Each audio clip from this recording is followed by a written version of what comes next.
고민석 기자님께서는 파이낸셜 뉴스 증권부, 금융부, 부동산부를 거치셨고요. 현재 매일경제 증권부 소속이십니다. 최경 기자님과 같이 트럼프가 짚어주는 똑똑한 투자법 올해 공동저서로 내셨고요.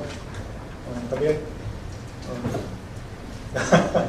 제10회 KB CSD 지속가능 발전 기업 협의회 언론상 신문보도 부문 우수상을 수상하셨습니다.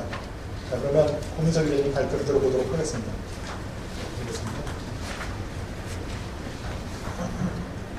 네, 안녕하세요. 마지막 발표를 맡게 된 매일경제증권부에 있는 고민서라고 합니다. 저희 회사에 행사가 참 많은데요. 그런데 가면은 마지막 섹션을 맡으신 분들이 항상 어김없이 똑같은 말을 하시는 게 있거든요. 아, 빨리 가고 싶다. 이런 말씀을 하시고 피곤해 하시는데 최대한 재미있고 생생한 얘기를 전달할 수 있게끔 한번 해보겠습니다. 네. 앞서 그 두 분께서 연금 선진국이라고 불리우는 그 호주랑 미국 시장에 대해서 설명해 주셨는데요. 저는 좀 다소 의아할 수 있습니다. 그 이유는 뒷부분에서 설명을 드릴 텐데, 저는 일본을 다녀왔습니다. 그 주제가 연금으로 주식 투자 달라지는 일본 2030. 이 주제로 저는 발표를 해보고자 합니다. 우선 발표 순서는 저희가 7월에 본지에서 그 연재됐던 퇴직연금 시리즈를 보신 분들도 있고 또 처음 접하는 분들도 있을 것 같습니다. 저희가 그 마지막 출장지로 일본을 주목하게 된 이유에 대해서 설명을 드릴까 합니다. 그 다음에 두 번째는 아시는 분들은 아실 겁니다. 일본은 현금을 주로 많이 쓰는 나라입니다. 그리고 또 주식 투자를 극도로 꺼려하는 문화가 있죠. 과연 그들의 퇴직연금 제도는 어떻게 운영되고 있는지를 설명드릴까 합니다. 그리고 세 번째는 그렇다면 요즘 일본이 많이 달라졌다고 하는데 그런 일본 주식시장의 새 물결이 되고 있는 흐름은 뭔지 그거를 한번 저는 엮어서 소개를 해보고자 합니다. 그리고 마지막으로 우리나라 고민하고 있는 우리나라가 과연 이 퇴직연금의 문제를 어떻게 해결하면 좋을지에 대해서 얘기를 하고 끝내보고자 합니다. 네. 이거는 참 유명한 사진이죠. 저도 찍어봤습니다. 도쿄타워입니다. 지금은 새로운 도쿄타워가 있어서 지금은 좀 상징적인 모습으로 남아 있습니다. 네, 여기는 아사쿠사라는 곳인데 우리나라로 치면은 뭐 인사동 같은 곳이라고 합니다. 사람들이 정말 많더라고요. 제가 뜬금없이 이런 사진을 보여드리게 된 이유는 놀고 왔다는 거를 보여주려고 하는 게 아니라 제가 이 출장을 가기 전에 고민이 있었거든요. 하나가 일본은 호주랑 미국에 비해서 본받을 점이 뭐가 있을까를 잘 몰랐습니다. 그래서 그거를 저는 찾기 위해서 혼자 간 김에 많은 사람들한테 한번 물어봤습니다. 제가 물어봤던 게 주식 하시나요? 그 다음에 퇴직연금, 노후 준비 어떻게 하고 있습니까? 그리고 혹시 DC형 연금에 대해서 알고 계십니까? 제가 이거를 일본어를 잘하지 못하지만 짧은 일본어와 영어로 물어봤습니다. 술도 많이 먹었습니다. 네, 이거는 많은 인파가 몰려있는 모습이고요. 제가 여기서 정말 많은 사람들을 만나봤거든요. 여기는 롯본기 힐즈의 모리타워입니다. 제가 여기서 해답을 찾았습니다.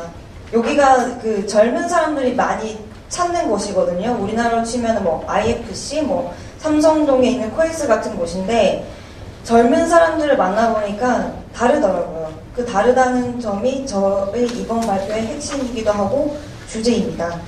뭐냐면 저도 제가 30대 초반인데 저도 아직 노후라고 하면은 막연하거든요. 저축도 하고 있고 펀드도 하고 있지만 직업적인 특수성 때문에 좀 더 관심을 갖고 있는 게 사실입니다. 근데 제 주변만 보더라도 별로 노후 대비에 대해서 고민을 하는 친구들, 선배 별로 없습니다.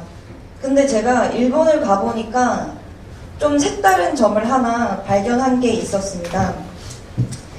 그게 뭐냐면은 일본에 좀 나이가 있으신 분들은 똑같은 대답을 하세요. 주식하면 바보야. 왜 해 주식을? 현금이 장땡이지. 이렇게 말씀하시거든요. 근데 젊은 사람들은 좀 달랐습니다.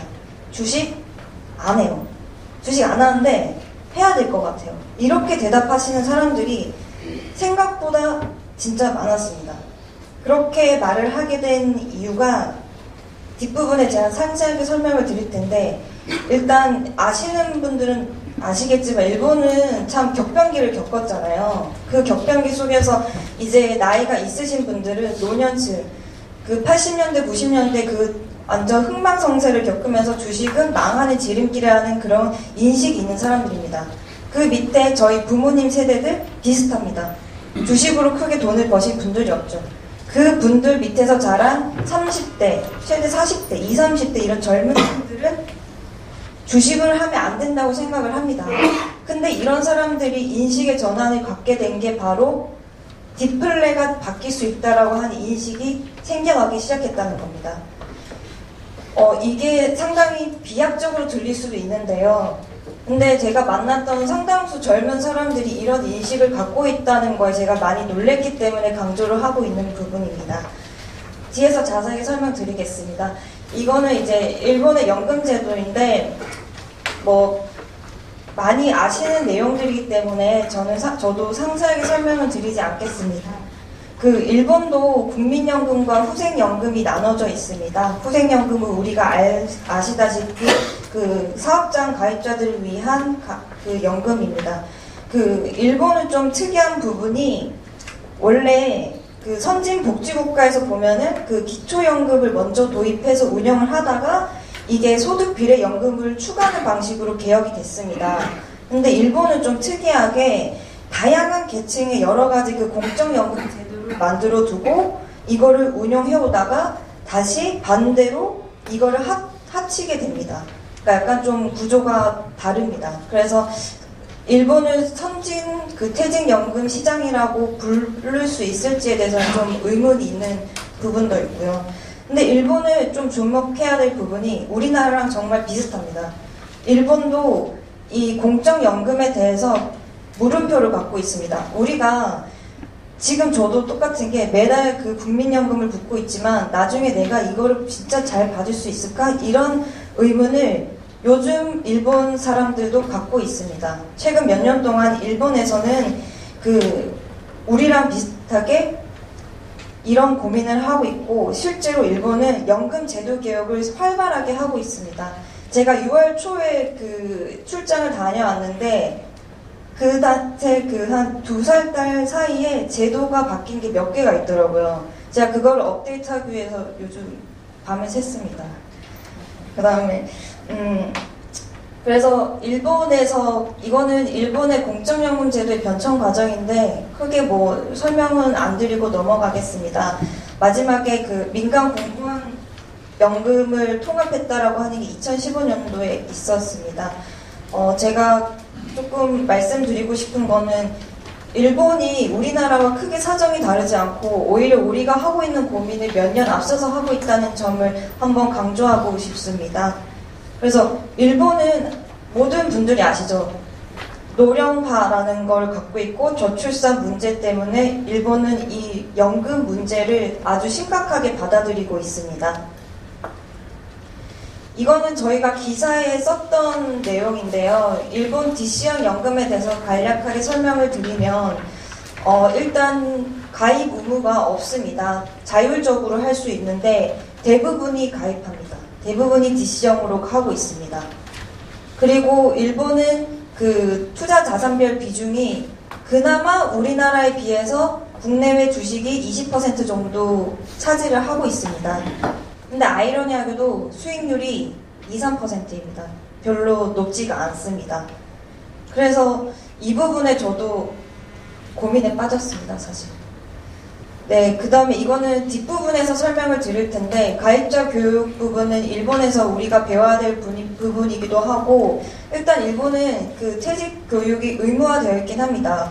우리나라도 연 1회 서면 이메일로 가입자 교육이 의무화되어 있는데 우리나라는 말 그대로 그냥 교육을 보여주기식으로 한다면 일본은 정말 교육을 합니다. 제가 뒤에 사례를 하나 언급을 할 텐데 거기서 만났던 이 가입자들이 자기가 어떻게 교육을 받고 있는지를 얘기를 해주는데 정말 다르더라고요.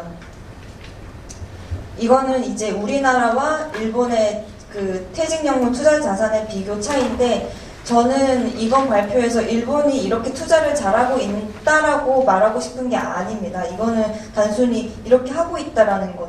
그나마 일본은 배우고 있기 때문에 자산을 이 정도로 투자를 하고 있어라고를 말하고 싶습니다. 제가 방문했던 곳은 니치레이라고 하는 그 냉동 물류 회사인데요. 우리나라로 치면은 어디가 있을까요? 동원? 약간 이런 회사입니다. 네, 여기는 1947년도에 설립이 돼서 그 물류 회사인데 종업원 한 14,200명 정도 됩니다. 그 작년 매출이 한 5,354억엔이니까 53조 정도 좀 넘네요. 꽤 큰 회사입니다. 제가 여기를 방문했을 때 재미난 거는 투자자 교육 부분이었습니다. 이거는 제가 실제 사례도 썼던 내용인데요. 한번 짚고 가겠습니다. 고바야시 씨라고 있었는데, 이분이 예전에는 그냥 무조건 다 저축했다고 합니다. 연금 자산의 대부분을 주식에 안 넣고 그냥 저축했다고 합니다. 근데 니치레이에서 하고 있는 그 퇴직연금 교육을 몇 번 듣고 자기가 자산을 이렇게 하면 안 되겠다 싶어서 대부분의 자산의 이제 70%를 주식에 투자하고 있고, 수익률이 작년 기준으로 한 6%, 올해도 꽤 괜찮다고 합니다. 이 예시를 들었고요. 이거는 작년에 니치레이에서 DC형 가입자 운용 수익률인데, 사실 정확한 데이터를 받기는 어렵습니다. 개인정보 뭐 그런 문제 때문에 좀 대략적인 자료를 저한테 줬는데, 이거는 기사에는 나오지 않았던 부분입니다. 제가 여기서 강조하고 싶었던 부분은 재미난 게 0에서 1%, 1.5% 대부분의, 그러니까 30% 이상의 그 가입자들이 수익률이 좋지가 않습니다, 사실. 근데 여기 퇴직연금 이 교육을 담당하고 있는 직원분 말로는 교육을 통해서 젊은 층의 변화가 뚜렷하다고 합니다. 이 파란색 부분이 30대인데요. 5% 이상 수익률이 꽤 높게 나타나는 층을 보면 젊은 층입니다. 실제 교육을 해보면 어느 정도 연세가 있으신 분들, 50대 이상의 분들은 큰 변화가 없다고 합니다. 근데 20대, 30대, 40대 초반의 분들은 교육을 통해서 확실히 변화가 많이 달라지고 있다 합니다. 이 부분에 저는 좀 특이하고 색다르게 좀 바라봤습니다.